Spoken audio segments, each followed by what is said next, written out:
ये कहानी एक ऐसे लड़के की है जिसके पास कोई पावर्स नहीं थे। असल में इस वर्ल्ड में सभी के पास नॉर्मल मैजिक पावर्स होती है और जिसके पास नहीं होती वो बहुत कमजोर माना जाता है। टाटसुया एक बहुत ही ज्यादा रिच फैमिली से बिलोंग करता है। उसकी फैमिली सभी फैमिली के मुकाबले सबसे टॉप पर आती है पावर्स के मामले में, और वहीं टाटसुया के पास कोई पावर्स ही नहीं थी। ये देखते हुए उसकी मदर ने उसके ऊपर कुछ एक्सपेरिमेंट किए जिससे कि उसकी पावर लौट सके, लेकिन उसके बावजूद भी उसके पास कोई पावर नहीं आई। इस चीज में टाटसुया ने अपने इमोशंस और डिजायर्स को खो दिया, लेकिन उसकी मदर फिर भी नहीं रुकी। टाटसुया भले ही रुकने को कहता लेकिन वो नहीं सुनती। अब इसी तरह से ये एक्सपेरिमेंट चलते रहे और टाटसुया बड़ा हो गया। एक दिन अचानक से टाटसुया ने अपनी पावर को महसूस किया। उसके पास अब पावर आ चुकी थी, लेकिन उसने ये बात अपनी फैमिली में से किसी को नहीं बताया, जिसकी वजह से उसे यूजलेस समझा गया और अपनी ही सिस्टर का बॉडीगार्ड बनाकर रख दिया। तो कहानी की शुरुआत में हम देखते हैं कि अभी टाटसुया की मदर और उसकी सिस्टर मियुको कहीं जा रहे थे। असल में अभी वो प्लेन से एक दूसरी जगह पर जा रहे हैं क्योंकि वहाँ पर एक फंक्शन होने वाला है, जिस फंक्शन में उनकी फैमिली को इनवाइट किया गया है। वहाँ पर जाते हुए वो सभी अभी बिजनेस क्लास में ट्रैवल कर रहे थे, लेकिन टाटसुया को नॉर्मल बाकी सभी के साथ बैठा दिया था, जहाँ पर वो भूखा प्यासा बैठा रहता है। अब वहाँ एयरपोर्ट पर पहुँचने के बाद मियुको अपनी मदर से कह रही थी कि क्या हमें इसे हमेशा अपने साथ लेकर चलना चाहिए। मुझे ये बात बहुत बेकार लगती है। उस पर उसकी मदर कहती है कि तुम बस उसे अपना सर्वेंट समझ सकती हो, तुम्हें उसे ज़्यादा कुछ समझने की जरूरत नहीं। अब जिस होटल में वो रुकने वाले थे वहाँ पर आने के बाद मियुको कह रही थी कि मैं प्लेन में बैठे बैठे थक गई। इस पर उसकी मदर हाँ कर देती है। बस वो कहती है कि टाटसुया को भी अपने साथ लेकर जाना, लेकिन मियुको ऐसा चाहती नहीं थी, लेकिन उसे उनकी बात माननी पड़ती है। अब वो टाटसुया के साथ वहां से चली जाती है और हम देखते हैं कि वो सनसेट एंजॉय कर रही थी। तभी अचानक से वो किसी से टकराने वाली थी कि टाटसुया उसे बचा लेता है। असल में वो इस जगह के सोल्जर्स हैं, लेकिन वो सोल्जर जानबूझकर मियुको से टकरा गया था और इसके बाद वो मियुको पर ही चिल्ला रहा था, लेकिन टाटसुया मियुको को पीछे करते हुए खुद आगे आता है, जिस पर उस सोल्जर को गुस्सा आ जाता और अभी वो टाटसुया पर हमला करने ही वाला था, लेकिन टाटसुया उसके अटैक को बहुत ही आसानी से रोक लेता है। ये देखकर वो सोल्जर और साथी मियुको दोनों ही बहुत ज्यादा हैरान थे, लेकिन इसके बाद वो सोल्जर फिर से अपनी पूरी पावर से हमला करने वाला था। टाटसुया पहले तो उसे वार्न करता है और कहता है कि वो बहुत बड़ी गलती कर रहा है, लेकिन वो सोल्जर नहीं मानता, जिसके बाद वो हमला करता है, लेकिन टाटसुया पहले ही अपना अटैक करके उसे नीचे गिरा देता है। ये देखकर मियुको तो और भी ज्यादा हैरान थी। इसके बाद टाटसुया उसे वहां से ले जाता है। अब जब वो लौटकर जा रहे थे तो मियुको हैरान थी और उसने कभी अपने भाई की इतनी पावर को महसूस नहीं किया था। उसका टाटसुया को देखने का नजरिया बदल गया था। वापस लौटने के बाद वो सभी को बताती है कि टाटसुया ने उसकी जान बचाई, लेकिन टाटसुया कहता है वो बस ऑर्डर को फॉलो कर रहा था। इस पर उसकी मदर कहती है कि हाँ, ऐसा तुम्हें करना भी चाहिए। अब बाद में हम देखते हैं कि अभी टाटसुया की मदर की तबीयत थोड़ी खराब थी। इस वजह से जो वहाँ पर रॉयल पार्टी होने वाली थी जिसके लिए वो यहाँ पर आए हुए थे, उसे संभालने के लिए मियुको को जाना था। हनामी वहाँ पर आकर मियुको से कहती है कि उनकी मदर की तबीयत खराब है, तुम भी वहीं जा रही हो और तुम टाटसुया को भी वहां पर लेकर जाना। अब मियुको मान जाती है। बाद में हम देखते हैं कि जब वो वहां से निकल गए थे तो हनामी मन में सोच रही थी कि वो खुद एक एआई रोबोट है, इसीलिए वो चाहती है कि मियुको और टाटसुया एक दूसरे को सिबलिंग की तरह ट्रीट करे। उसे टाटसुया के लिए थोड़ा बुरा लगता है। अब हम पार्टी के दौरान देखते हैं कि अभी मियुको वहां पर पहुंच चुकी थी। वो आगे आती है और सभी उसे नोटिस करते हैं, लेकिन टाटसुया को कोई भी नोटिस नहीं कर रहा था।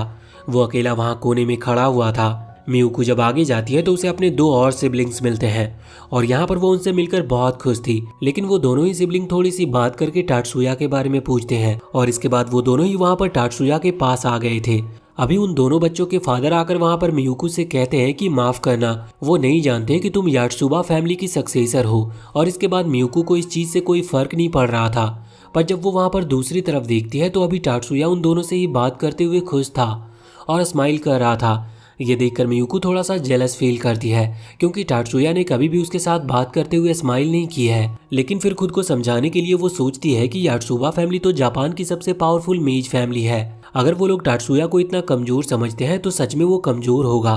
इसीलिए वो सोचती है कि उसे ज्यादा चिंता करने की जरूरत नहीं है, लेकिन वो फिर से टाटसुया को स्माइल करते हुए देखती है और फिर से जेलस फील करने लगती है। वैसे अब ये पार्टी तो ऐसे ही चलती रहती है। कुछ दिन के बाद हम देखते हैं कि अभी टाटसुया, उसकी मदर, हनामी और मियुको सभी एक बोट पर घूमने के लिए आए थे। घूमते वक्त वो लोग फोटो ले रहे थे। मियुको कहती है कि उसे टाटसुया के साथ एक फोटो लेनी है, लेकिन टाटसुया पहले अपनी मदर से परमिशन लेता है और उसके बाद ही वो फोटो खींचते हैं। तभी अचानक से बोट की स्पीड बहुत तेज होने लगी थी और उसका ब्रेक भी फेल होने लगा था। साथ ही साथ अभी उनकी तरफ कुछ मिसाइल्स भी आ रही थी जो कि पता नहीं किसने चलाई थी। पर उन्हें देखकर टाटसुया तुरंत ही हाथ आगे करता और टाइम को स्लो कर देता है, जिसके बाद उसने उन मिसाइल को वहां पानी के अंदर डिस्ट्रॉय कर दिया था।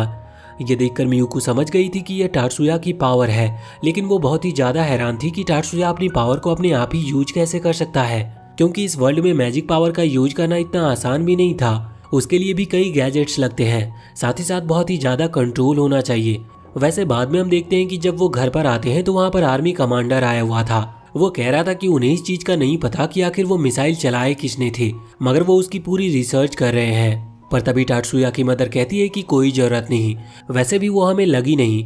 उसके बाद जब वो आर्मी कमांडर वहाँ से जाने लगा था तो उसे पता चलता है कि उसके जूनियर्स ने मियुको को परेशान किया था और टाटसुया ने उन्हें हरा दिया था। इस पर वो पहले तो टाटसुया और मियुको से उन सोल्जर्स के लिए माफी मांगता है और इसके बाद टाटसुया से कहता है कि अगर वो चाहे तो उनकी ट्रेनिंग कैंप में स्पेयर के लिए वो आ सकता है, और स्पेयर का मतलब उनकी ट्रेनिंग के लिए।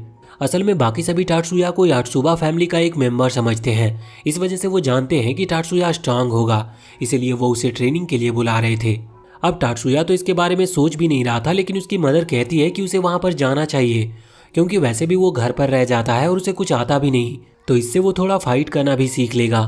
तभी मियुको कहती है कि उसे भी उसके साथ जाना है। वो इसकी वजह बताती है कि वो अभी थोड़ी कमजोर है और जब टाटसुया उसे प्रोटेक्ट नहीं कर सकता तो वो खुद स्ट्रांग बनकर खुद को प्रोटेक्ट कर लेगी, और ये बस उसका एक बहाना था। लेकिन इस पर उसकी मदर हाँ कर देती है। अब अगले सीन में हम देखते हैं कि वो उस जगह पर पहुंच चुके थे जहां पर अभी बाकी सभी सोल्जर्स की ट्रेनिंग चल रही थी। ये दोनों बस अभी वहां पर खड़े होकर उन्हें देख रहे थे। तभी आर्मी कमांडर कहते हैं कि क्या तुम भी इनके साथ में ट्रेनिंग करना चाहते हो। अब टाटसुया पहले तो मियुको की तरफ देखता है, लेकिन वो कुछ रिएक्ट नहीं करती, इस वजह से टाटसुया ने हाँ कर दिया था। अब फाइट के दौरान हम देखते हैं कि जो वहां पर टाटसुया से लड़ने के लिए आया था वो सच में एक स्ट्रॉन्ग सोल्जर है, लेकिन टाटसुया उसके हर एक अटैक से बचते हुए उसे धीरे से पेट पर मारता है, जिसकी वजह से वो सोल्जर वहीं नीचे गिर जाता और हार जाता है। अब वहां पर दूसरे वाले को बुलाया जाता है। इसके अटैक बहुत ही ज्यादा फास्ट थे, लेकिन टाटसुया इसे भी हरा रहा था। और यहाँ पर हम देखते हैं कि टाटसुया जब अटैक करता है तो वो सामने वाला सोल्जर भी उसके अटैक को रोक लेता है, क्योंकि टाटसुया पूरी पावर से हमला नहीं कर रहा था। अब जब सामने वाला सोल्जर टाटसुया पर हमला करने ही वाला था तो वो उसका हाथ पकड़कर उसे नीचे गिरा देता है, और इसी के साथ वो हार चुका था। दूसरी तरफ हम देखते हैं कि मियुको तो अभी अपने भाई को लड़ते हुए देखकर हैरान थी, मगर तभी अब वो दूसरा सोल्जर जो कि टाटसुया को पहले मिला था वो यहाँ पर टाटसुया को फिर से चैलेंज करता है। वो रिवेंज लेना चाहता था उस दिन के लिए जिस दिन टाटसुया ने उसे मारा था। अब फाइट स्टार्ट होने वाली थी, लेकिन मियुको अभी चिंता कर रही थी, लेकिन टाटसुया कहता है कि उसे चिंता करने की कोई जरूरत नहीं है। अब फाइट स्टार्ट होती है और वो सोल्जर शुरुआत से ही अपने मैजिक पावर का इस्तेमाल कर रहा था। ये देखकर मियुको कहती है कि ये तो चीटिंग है, लेकिन टाटसुया कहता है कि ये चीटिंग नहीं, रियल वर्ल्ड में उनकी मुलाकात किसी मैजिशियन से भी हो सकती है जो कि मैजिक यूज करना जानता हो, और उससे लड़ते वक्त वो ये नहीं कह सकता कि ये तो चीटिंग है। अब टाटसुया यहाँ पर उस सोल्जर के मूवमेंट को देखता है और पहले तो वो उसे डॉज करता है, इसके बाद वो अपना हाथ आगे करते हुए अपनी पावर को सही मात्रा में यूज करता है। उसने ज़्यादा पावर का यूज नहीं किया था, इस वजह से उसने अभी सामने वाले सोल्जर की पावर को रोक दिया था, जिस वजह से उसकी स्पीड बहुत कम हो गई थी। टाटसुया पास जाते हुए उसे नीचे गिरा देता और उसे हरा देता है। अब इसके बाद वो सोल्जर खड़ा होकर टाटसुया से हाथ मिलाता है और अब वो उससे अच्छे से बात कर रहा था। वैसे इन तीनों ही मैच में टाटसुया ने अपनी पावर का पूरी तरह से इस्तेमाल भी नहीं किया, क्योंकि वो जानता था कि अगर वो पूरी पावर का इस्तेमाल करेगा तो ये तीनों बचेंगे नहीं। वैसे यहाँ पर वो सोल्जर अपना नाम डैनी बताता है और अब वो टाटसुया का दोस्त भी बन चुका था। वैसे बाद में हम देखते हैं कि जब टाटसुया और मियुको दोनों ही वापस घर आ गए थे तभी अचानक से न्यूज में बताया जाता है कि उनके आइलैंड का डिफेंस बैरियर वीक पड़ने लगा है। इसका मतलब कभी भी हमला हो सकता है, इस वजह से जितने भी लोग उस आइलैंड पर हैं उन्हें यहाँ से चले जाना चाहिए। अब ये लोग भी प्लानिंग कर रहे थे यहाँ से निकलने की। वैसे तभी टाटसुया की मदर को एक कॉल आता है जो कि उसकी बहन का था। वो कह रही थी कि तुम्हें टाटसुया के ऊपर से वो स्पेल हटा देना चाहिए जो कि उसके पावर को कंप्रेस करता है। सीधी भाषा में कहें तो यहाँ पर वो टाटसुया के ऊपर उस स्पेल को हटाने को कह रही थी, जिससे कि टाटसुया अपनी पूरी पावर का इस्तेमाल कर सके। वैसे असल में ये टाटसुया की मदर की ट्विन सिस्टर है। अगले सीन में हम देखते हैं कि ये वहाँ से निकलने के लिए अभी एक शेल्टर के पास गए थे, क्योंकि सिचुएशन बिगड़ने लगी थी और यहाँ से निकलने का इतना टाइम ही नहीं है। शेल्टर के वहाँ पर हमें पता चलता है कि अभी ये जो इनका स्पेशल गार्ड है वो डैनी होने वाला है, और उसके साथ ही वहाँ पर और भी कई सारे गार्ड्स थे। इन्हें शेल्टर के अंदर रखा जाता है जहाँ पर और भी कई फैमिलीज थी।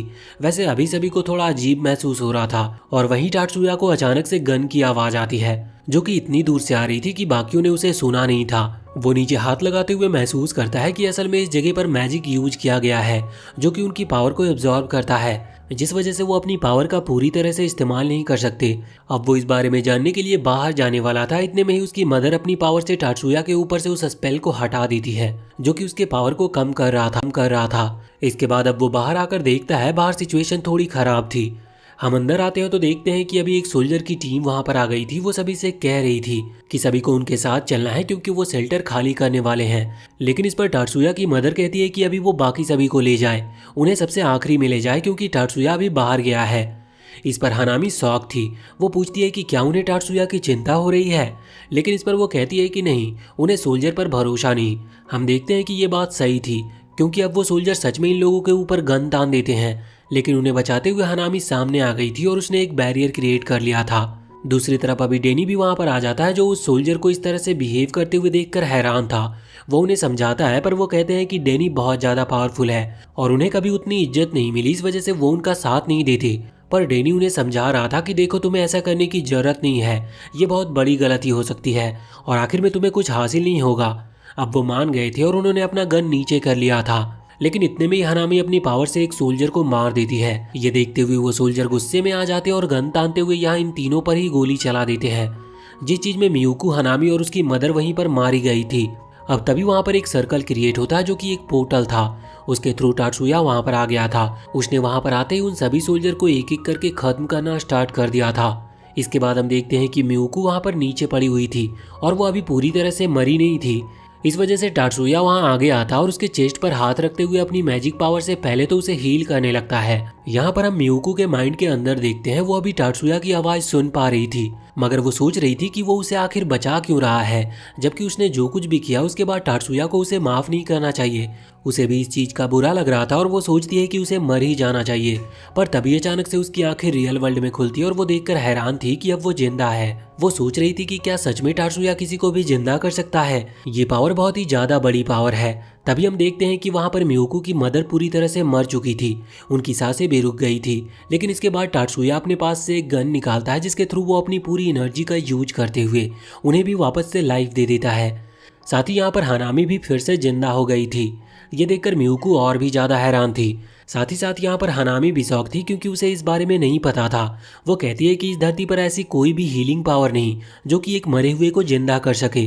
तभी हम देखते हैं कि वहाँ पर आर्मी कमांडर आ जाता है और इस सब के लिए उनसे माफी मांगता है। वो लोग उसे माफ कर देते हैं लेकिन टाटसुया कहता है कि उसे आर्मी का सूट और टैंक चाहिए क्योंकि वो जानता था कि ये अटैक कहाँ पर हो रहा है। इस वजह से उसे आर्मी की मदद करनी थी। ये सुनकर आर्मी कमांडर हैरान थे लेकिन वो इसके लिए मान जाते हैं। वो कहते हैं कि अगर कोई भी सरेंडर करना चाहे तो तुम्हें उसे छोड़ना होगा। पर टाटसुया कहता है कि वो ऐसा बिल्कुल नहीं करने वाला क्योंकि उन लोगों ने बहुत बड़ी गलती की है।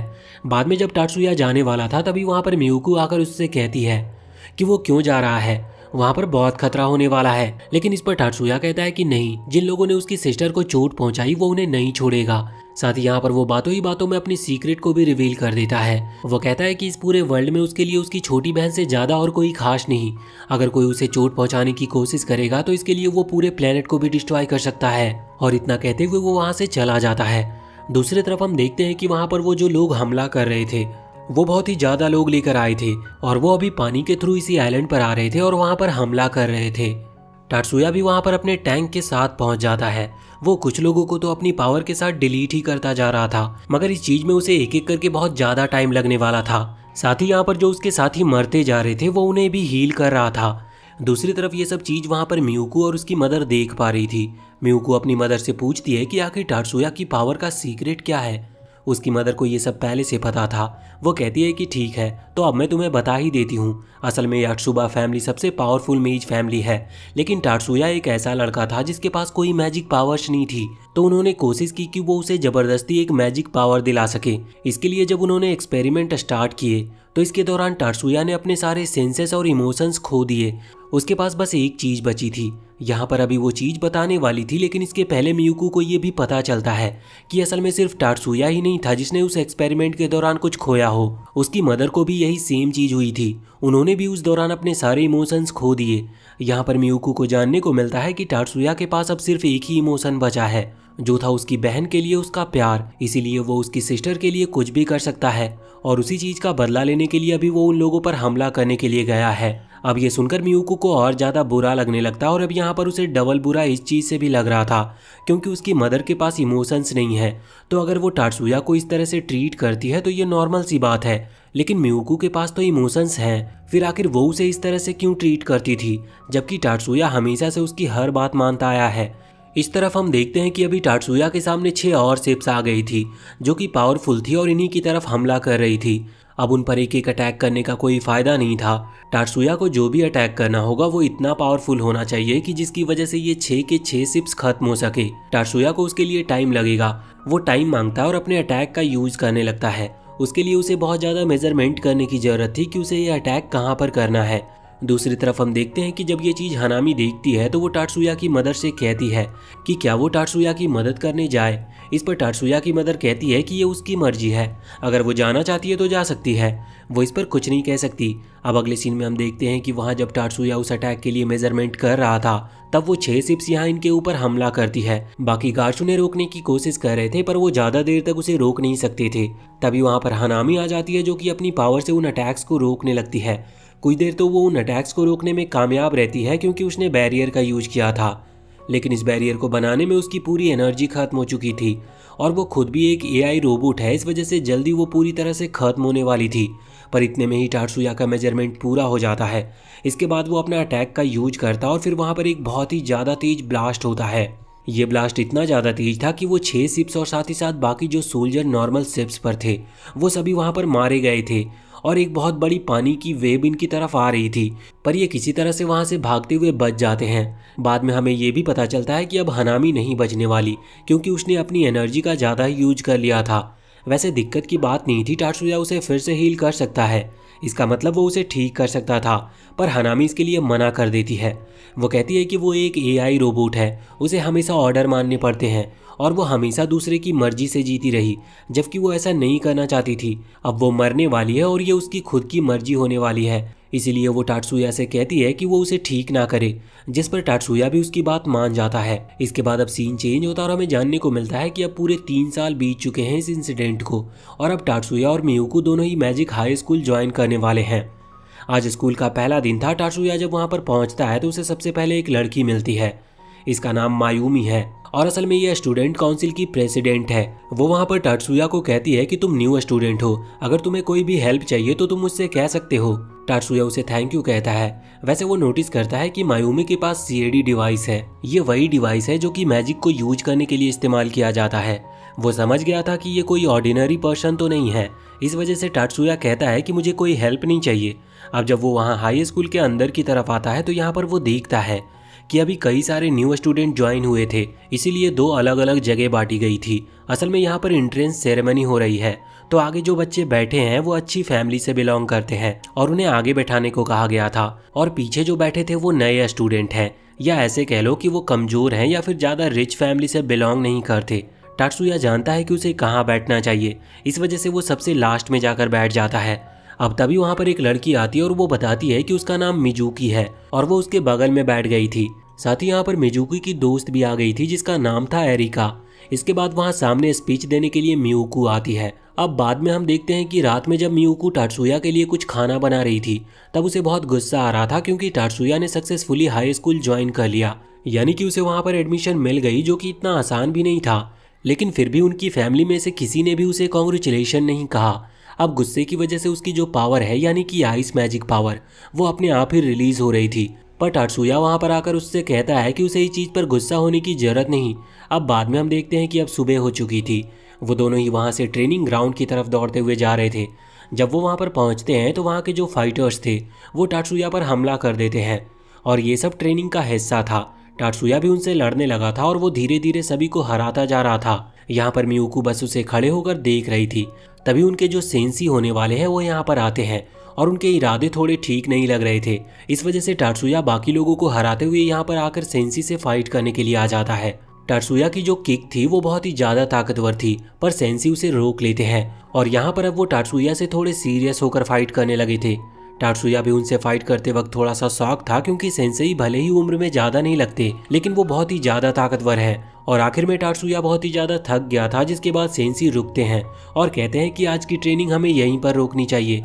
इसके बाद ये सीन चेंज होता और हम देखते हैं कि टाटसुया अभी अपने क्लास में था। यहाँ पर जब वो कंप्यूटर में टाइपिंग कर रहा था तो यहाँ पर एरिका और मिजुकी उसे देख रहे थे। वो कह रहे थे कि टाटसुया कंप्यूटर चलाने में बहुत अच्छा है। तभी वहाँ पर हम एक लियो नाम के लड़के को देखते हैं। ये यहाँ पर टाटसुया की टाइपिंग स्पीड को देखकर बहुत ही ज्यादा हैरान था। वो कहता है कि तुम सच में कंप्यूटर चलाने में बहुत अच्छे हो। वो अपनी पावर बताता है। वो असल में रीइंफोर्समेंट मैजिक पावर ओन करता है। यहाँ पर वो टाटसुया की पावर के बारे में भी पूछ रहा था, लेकिन टाटसुया कहता है कि उसके पास ऐसी कोई खास मैजिक पावर नहीं है। वो बताता है कि उसे मैजिक इंजीनियर बनना है। इस पर लियो थोड़ा सा हैरान था। वैसे तभी वहाँ पर अब टीचर आ जाती है, इस वजह से वो बात करना रोक देते हैं। बाद में लंच के टाइम वो साथ बैठकर लंच कर रहे थे, तभी वहाँ पर मियुको आती है और वो उन्हीं के साथ लंच करने वाली थी। तभी उसकी रैंक के मतलब उसके जितने पावरफुल जो कि अपर क्लास में रखे गए थे वो सारे बच्चे आ जाते हैं। उनमें से एक का नाम सन है।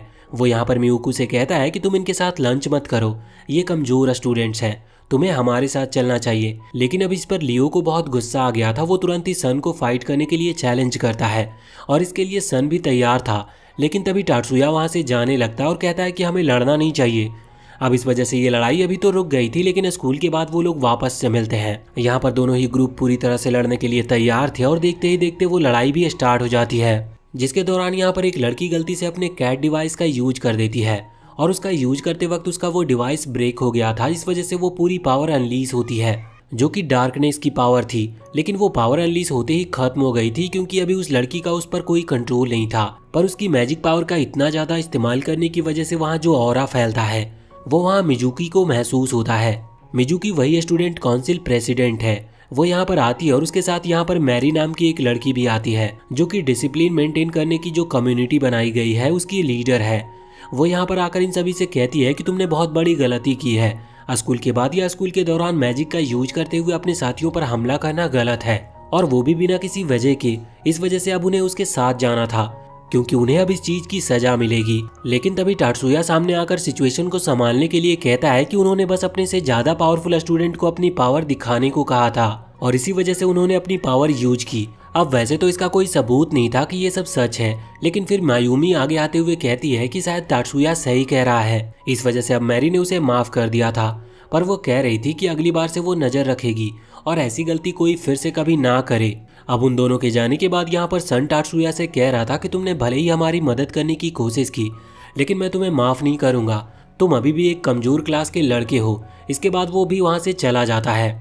पर वो दोनों लड़कियां, जिनमें से एक ने अपनी डार्कनेस वाली पावर का यूज किया था, वो यहाँ पर आकर टाटसुया से माफी मांग रही थी और साथ ही उसे थैंक यू कह रही थी उन्हें बचाने के लिए, वरना वो सस्पेंड हो सकती थी। और इसके बाद वो टाटसुया के साथ ही चलने को कहती है। असल में वो दोनों ही पावरफुल क्लास के मेंबर्स हैं। इसके बाद हम देखते हैं कि जब रास्ते में वो जा रहे थे तो यहाँ पर एरिका मियुको से पूछती है कि आखिर उसके पास जो कैट डिवाइस है वो मॉडिफाई किस तरह से होता है।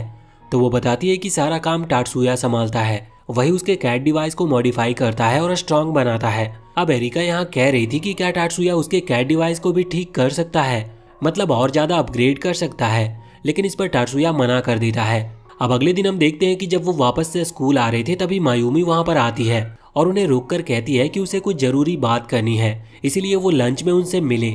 अब लंच के दौरान हम देखते हैं कि मायूमी बता रही थी कि उनके स्टूडेंट काउंसिल में एक पोजीशन खाली है, इस वजह से वो यहाँ पर मियुको को इन्वाइट करती है। पर इस पर मियुको कहती है कि टाटसुया उससे ज्यादा टैलेंटेड है, इसीलिए उसे ही ये पोजीशन मिलनी चाहिए। लेकिन अभी सिचुएशन और जरूरत को देखते हुए मियुको को उसके लिए सेलेक्ट किया गया था। वैसे तभी मैरी कहती है कि उनके डिसिप्लिन कम्युनिटी में भी एक पोस्ट खाली है, जिसके लिए टाटसुया अप्लाई कर सकता है। इसके बाद हम देखते हैं कि अभी वो लोग अपनी एबिलिटी को चेक करने के लिए गए थे। वहाँ उन्हें एक चीज पर अपनी एनर्जी डालनी थी। वो चीज अपनी जगह से मूव करेगी और उसकी जो स्पीड है उससे पता चलेगा कि इन लोगों के पास अपनी मैजिक की एनर्जी कितनी है। एरिका यहाँ पर सबसे पहले कोशिश करती है, उसकी एनर्जी फिर भी ठीक थी, पर टाटसुया जब कोशिश करता है तो वो जो चीज थी वो बहुत स्लो मूव करती है। इस वजह से टाटसुया खुद से सोच रहा था कि सच में वो बहुत ज्यादा कमजोर है और उसकी मैजिक पावर सबसे बहुत कम है। वो शाम के समय जब वहाँ काउंसिल हॉल में जा रहा था तो सोच रहा था कि उसे डिसिप्लिन कम्युनिटी में ज्वाइन नहीं होना चाहिए, उसे इसके लिए मना कर देना चाहिए। अब जब वो वहाँ पहुँचते हैं तो उनकी मुलाकात होती है स्टूडेंट काउंसिल की वाइस प्रेसिडेंट जायाबू से। ये लड़का टाटसुया को बिल्कुल पसंद नहीं कर रहा था। वो तुरंत ही आगे आता और टाटसुया को इग्नोर करते हुए मियुकू को हेलो कहता है। मियुकू को भी ये लड़का बिल्कुल पसंद नहीं आया था, लेकिन अब वो स्टूडेंट काउंसिल का वाइस प्रेसिडेंट है, इस वजह से वो भी उसे हेलो कहती है। अब वहाँ पर मैरी कह रही थी कि वो लोग टाटसुया को डिसिप्लिन कम्युनिटी में ज्वाइन करवाने वाले हैं, लेकिन ये सुनते ही जायाबू चिल्लाकर कहता है कि टाटसुया इतना कमजोर है, उसे डिसिप्लिन कम्युनिटी में रखने की कोई जरूरत नहीं। इस पर मियुकू को गुस्सा आ गया था। वो गुस्से में कहती है कि टाटसुया को जितना स्कोर आया था वो उस स्कोर से ज्यादा ताकतवर है, इसीलिए उसे कमजोर नहीं समझना चाहिए। लेकिन अब जायाबू कुछ कह नहीं पा रहा था। फिर टाटसुया हाथ से उसे रोकते हुए कहता है कि अगर तुम चाहो तो तुम मुझसे फाइट कर सकते हो, इससे तुम्हें पता चल जाएगा कि मैं यहाँ पर इस कम्युनिटी में ज्वाइन होने के लायक हूँ या नहीं। अब स्कूल पूरा होने के बाद टाटसुया और जायाबू दोनों आमने सामने थे और वो लड़ने वाले थे। यहाँ पर जायाबू बहुत ही ज्यादा कॉन्फिडेंट लग रहा था, क्योंकि उसके पास जो कैट डिवाइस है वो असल में उसकी पावर को डबल कर देता है और वो जानता था कि टाटसुया कितना कमजोर है, वो उसे आराम से हरा देगा। पर अब जब फाइट स्टार्ट होती है और जैसे ही जायाबू अपने कैट डिवाइस को एक्टिवेट करता है, इतने में ही वो डिवाइस काम करना बंद कर देता है और जायाबू हार जाता है। ये गेम शुरू होने से पहले ही खत्म हो चुका था, इस वजह से बाकी सभी बहुत ही ज्यादा हैरान लग रहे थे। साथ ही साथ यहाँ पर टाटसुया जायाबू के पीछे आकर खड़ा था और ये सब इतनी जल्दी हुआ कि किसी को कुछ दिखाई तक नहीं दिया। टाटसुया यहाँ पर जीत गया था, मगर बाद में वो लोग उससे पूछते हैं कि आखिर उसने कौन सी टेक्निक का यूज किया।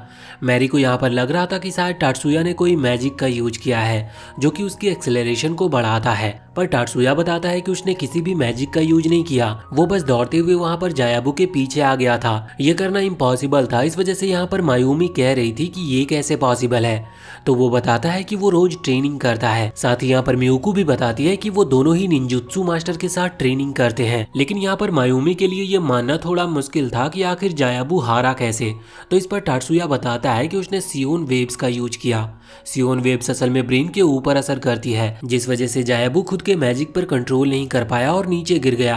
पर इतनी ज्यादा हाई सियोन वेव इतनी कम एज में यूज कर पाना नामुमकिन था। टाटसुया बताता है कि उसने एक साथ कई सारे सियोन वेव्स का इस्तेमाल किया था। वहीं पर एक लड़की खड़ी थी जिसका नाम सुजूने है। वो कहती है कि उसने सब कुछ फिगर आउट कर लिया। वो बताती है कि टाटसुया ने 3 सियोन वेव्स को एक साथ भेजा था, जिस वजह से जायाबू जैसे अभी नॉर्मल एज का स्टूडेंट उसे सहन नहीं कर पाया। दूसरी तरफ जायाबू भी ये सुनकर हैरान था, उसे अपनी गलती का एहसास हो गया था, इस वजह से वो मियुकू से माफी मांगता है। यहाँ पर वो टाटसुया से माफी नहीं मांग रहा था, क्योंकि उसे नहीं लग रहा था कि टाटसुया उसे माफ करेगा, और इसके बाद अब वो वहाँ से चला जाता है। अब उसी रात हम देखते हैं कि जब टाटसुया अपने कंप्यूटर पर काम कर रहा था तभी वहाँ पर मियुकू आती है और कहती है कि क्या वो उसके कैट डिवाइस को अपग्रेड कर सकता है। उस पर टाटसुया कहता है कि हाँ, मैंने बहुत टाइम से तुम्हारे कैट डिवाइस को चेक नहीं किया। वो उसे चेक कर रहा था, उसके पहले उसे मियुकू को पूरी तरह से मशीन में स्कैन करना पड़ता है। स्कैन करने के बाद हम देखते हैं कि मियुकू कोशिश कर रही थी कि वो टाटसुया के साथ प्लॉट डेवलप कर सके, पर टाटसुया इसके लिए तैयार ही नहीं था। अब मियुकू किसी डिवाइस का यूज करती है जिसमें से बहुत तेज लाइट निकलती है और टाटसुया वहां पर बेहोश होकर गिर जाता है, और जब उसे होश आता है तो अब तक सुबह हो चुकी थी और स्कूल जाने का टाइम भी हो गया था। आज डिसिप्लिन कम्युनिटी में टाटसुया का पहला दिन था। वो वहां पर जाता है तो हमें जानने को मिलता है कि वो लड़का सन वहां पर ज्वाइन कर चुका है और अभी उन दोनों ने साथ में ज्वाइन किया है, इसकी वजह से वो यहाँ पर सेम पोजीशन पर हैं। उन दोनों को ही बताया जाता है कि आज उनका पहला दिन है और डिसिप्लिन कम्युनिटी में होने के कारण उन्हें अपने मैजिक डिवाइस यूज करने की परमिशन है, लेकिन वो इसका गलत इस्तेमाल नहीं कर सकते। अब टाटसुया जब बाहर स्कूल में आता है तो हमें जानने को मिलता है कि अभी स्कूल में कई सारे क्लब बनाए जा रहे हैं और उन क्लब में सभी स्टूडेंट ज्वाइन कर सकते हैं। क्लब को स्ट्रांग बनाने के लिए ज़्यादा से ज़्यादा स्टूडेंट्स का होना जरूरी है। अभी हम देखते हैं कि कुछ बच्चे एरिका को फोर्स कर रहे थे कि वो उनके क्लब को ज्वाइन कर ले। एरिका नहीं करना चाहती थी, पर अब उन क्लब के बच्चों ने एरिका को घेर लिया था। लेकिन तभी वहां पर टाटसुया पहुंचता है और एरिका को बचाकर वहां से ले जाता है। इसके बाद अब वो दूसरी जगह पर जा रहे थे जहां पर केंडो की ट्रेनिंग चल रही थी। वो असल में एक क्लब था जो कि केंडो का ही है। यहाँ पर अभी कुछ गर्ल्स ट्रेनिंग कर रही थी, तभी वहां पर कुछ लड़के आते हैं जिन्हें वो जगह चाहिए थी ट्रेनिंग के लिए। इस वजह से वो वहां पर एक चैलेंज लगाते हैं और जो उस चैलेंज को जीतेगा उसे वो जगह मिल जाएगी। तो अभी चैलेंज के लिए एक लड़की सामने आती है जिसका नाम मीबू है और सामने एक लड़का था जिसका नाम टकाकी है और दोनों में फाइट होना शुरू हो जाती है। मीबू एक ही अटैक के साथ यहाँ पर टकाकी का फर्स्ट पॉइंट ले लेती है, जिस वजह से मीबू यहाँ पर जीत चुकी थी। पर टकाकी कहता है कि अभी नहीं, अभी तो ये फाइट शुरू हुई है। वो अब अपनी पूरी पावर से फाइट करने को कह रहा था और इसके बाद वो अपने कैट डिवाइस को एक्टिवेट करते हुए मैजिक के साथ मीबू के ऊपर हमला करता है। मीबू पहले अटैक को डॉज कर लेती और वो समझ गई थी कि अगर वो इस अटैक को डॉज ना करती तो शायद मारी जाती। तभी हम देखते हैं कि टकाकी फिर से हमला करने के लिए आगे बढ़ रहा था, लेकिन टाटसुया पहले ही सिचुएशन को समझ चुका था। इस वजह से वो आगे आकर अपनी सियोन वेब से टकाकी की मैजिक को रोक देता है, जिसके बाद उसने टकाकी को पकड़ते हुए नीचे गिरा दिया था। लेकिन जब टकाकी के साथी ये देखते हैं कि टाटसुया असल में लो रैंक क्लास का मेंबर है, तो इसीलिए वो उसके ऊपर हमला करने लगते हैं। पर टाटसुया उनके भी कैट डिवाइस को डीएक्टिवेट करते हुए सभी को हरा रहा था। पर अब वो बहुत सारे स्टूडेंट्स थे, इस वजह से मीबू यहाँ पर टाटसुया की मदद करने के लिए आगे बढ़ने वाली थी, पर इतने में ही